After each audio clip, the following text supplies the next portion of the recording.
Hello Hindustan. आप सबको 15 अगस्त की ढेरों बधाइयाँ। कभी आज़ादी की लड़ाई के समय फांसी का फंदा चूमते समय एक शहीद ने कहा था कि इलाही वह भी दिन होगा जब अपना राज देखेंगे, जब अपनी ही जमी होगी, जब अपना आसमां होगा। ये देखते हैं कि इस अपनी जमी और अपना आसमान के बीच कैसे भारत विभाजित हो गया। सामान्य तौर पर यह माना जाता है, लोग कहते हैं कि विभाजन गांधी जी की वजह से हुआ था। गांधी एक ऐसी गौरैया की तरीके से थे जिसके पर कट चुके थे 1942 के बाद। जिन पर गांधी को भरोसा था, जिनके बल पर गांधी की रणनीति चलती थी, वे एक एक करके पाकिस्तान के हामी होने लग गए। वल्लभ भाई पटेल पहले कद्दावर नेता थे, जिन्होंने कहा कि अगर शरीर का कोई अंग किसी बीमारी से ग्रस्त हो जाए तो उसे काट करके फेंकना बेहतर है। सी राजगोपालाचारी दूसरे महत्वपूर्ण नेता थे दक्षिण भारत के, जिन्होंने पाकिस्तान के बनने के प्रस्ताव का एक्सेप्टेंस 1943 में दे दी थी। गांधी अपना दरकता हुआ नेतृत्व देख रहे थे। एक अजीब विडंबना थी कि 1940 के बाद जिन्ना की पकड़ लगातार बढ़ती चली गई मुस्लिम लीग के ऊपर, और गांधी की पकड़ लगातार घटती चली गई। कोई पूछेगा कि 15 अगस्त 1947 के जश्न में गांधी कहाँ थे? गांधी 800 किलोमीटर दूर नोआखाली में थे। नोआखाली के जख्मों को सहला रहे थे और देश आजादी का जश्न मना रहा था। रेडक्लिफ कमीशन जो भारत के सीमांकन की रिपोर्ट थी 12 अगस्त को आ गई, लेकिन सत्ता के प्यासे नेता 15 अगस्त की खुशियों को बदरंग नहीं करना चाहते थे। काश पहले सीमाएं बता दी जाती तो जो जनसंख्या के स्थानांतरण में हिंसा हुई वो ना होती। भारत का ये विभाजन एक त्रासदी है।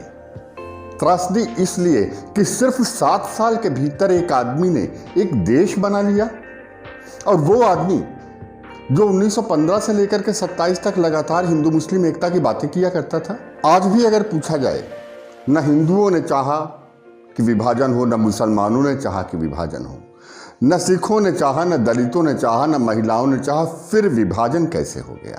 जिन्ना फेफड़े के कैंसर से, टीबी से पीड़ित थे। बंबई के डॉक्टर पटेल उनका इलाज कर रहे थे।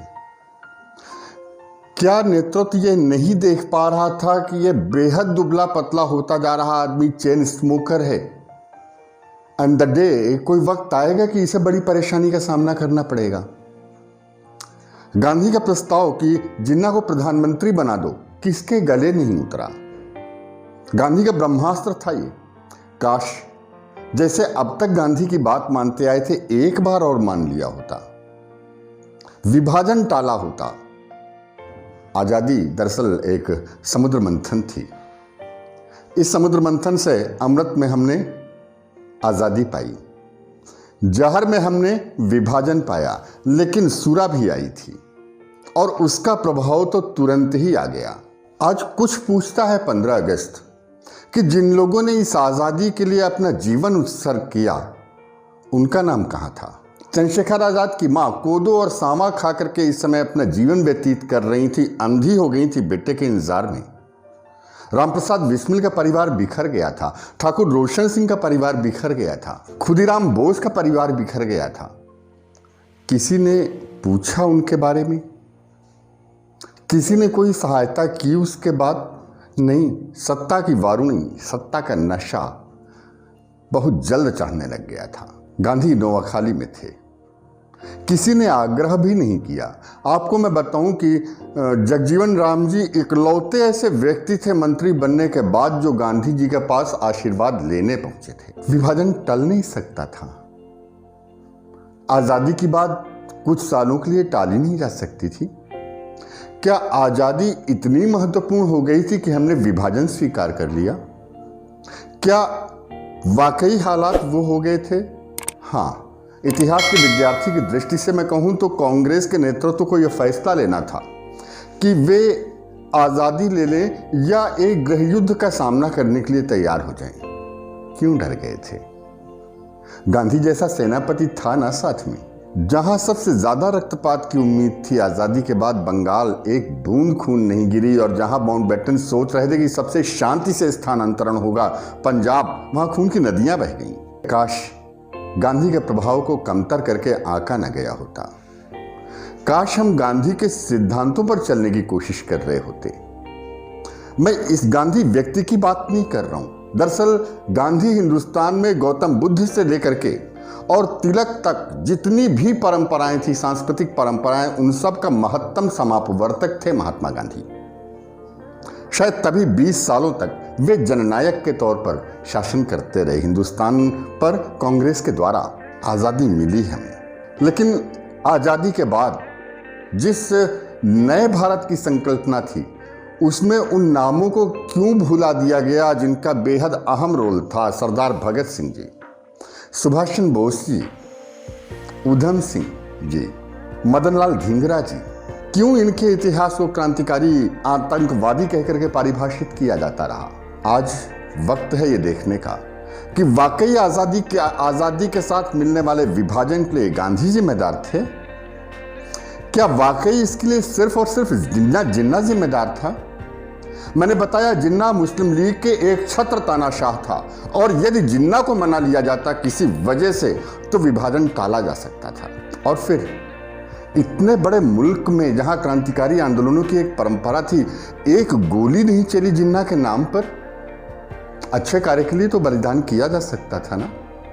मेरा प्रश्न भारतीय सेनाओं से भी है कि आपने तो सीमाओं की रक्षा की आहद ली थी, संकल्प लिया था, आप भी अनुशासन के नाम पर रुक गए, बंटवारा स्वीकार कर लिया उस उपमहाद्वीप का जो चंद्रगुप्त मौर्य के बाद से लेकर के अब तक एक अविच्छिन्न इकाई के रूप में था। 15 अगस्त मैं इस गौरवशाली दिवस का स्वागत करूंगा, लेकिन स्वागत के आगत में जो करुण ध्वनियां छिपी हैं, विभाजन गलत तरीके से, गलत फैसले से, जिस तरीके से 15 लाख लोग मारे गए थे, और जो कुछ मिला हमें, आज़ादी के पहले भी अल्पसंख्यक वाली समस्या थी, आज़ादी के बाद भी अल्पसंख्यक वाली समस्या है।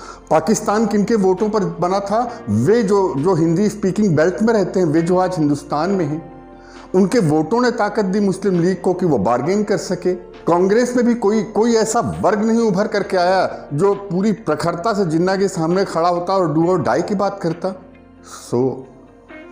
सिर्फ आज़ादी का दिन खुशी मनाने का नहीं है, यह देखने का है कि कैसे वे हालात आए थे कि भारत का विभाजन हुआ। चंद लाइनों के साथ मैं अपनी बात खत्म करूंगा कि हम तो ठहरे अजनबी, कितनी मुलाकातों के बाद खून के धब्बे धुलेंगे कितनी बरसातों के बाद। 800 साल से साथ रहते रहते हिंदू और मुस्लिम एक साथ रहने की तमीज नहीं सीख पाए। ऊपरी सौहार्द तो रहा, ऊपरी सौमरसता दिखाई पड़ती रही, लेकिन निचले स्तर पर दोनों में अपने आप को श्रेष्ठ समझने की प्रवृत्ति बनी रही। ये वो दरार थी जिसका फायदा ब्रितानी हुकूमत ने उठाया था। ये वो दरार थी जिसका फायदा मुस्लिम लीग ने उठाया, जिसका फायदा जिन्ना ने उठाया, और जिस दरार को भरने की कोशिश की ही नहीं गई। हाँ, ये फिर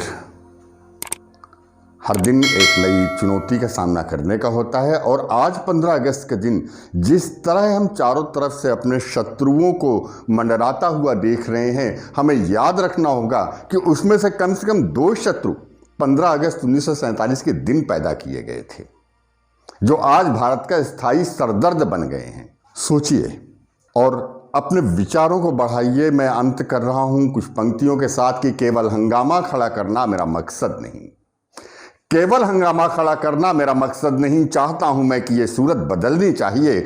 मेरे सीने में न सही, तेरे ही सीने में सही, हो कहीं भी आग लेकिन आग जलनी चाहिए। हो कहीं भी आग लेकिन आग जलनी चाहिए, आग जलनी चाहिए। शुक्रिया।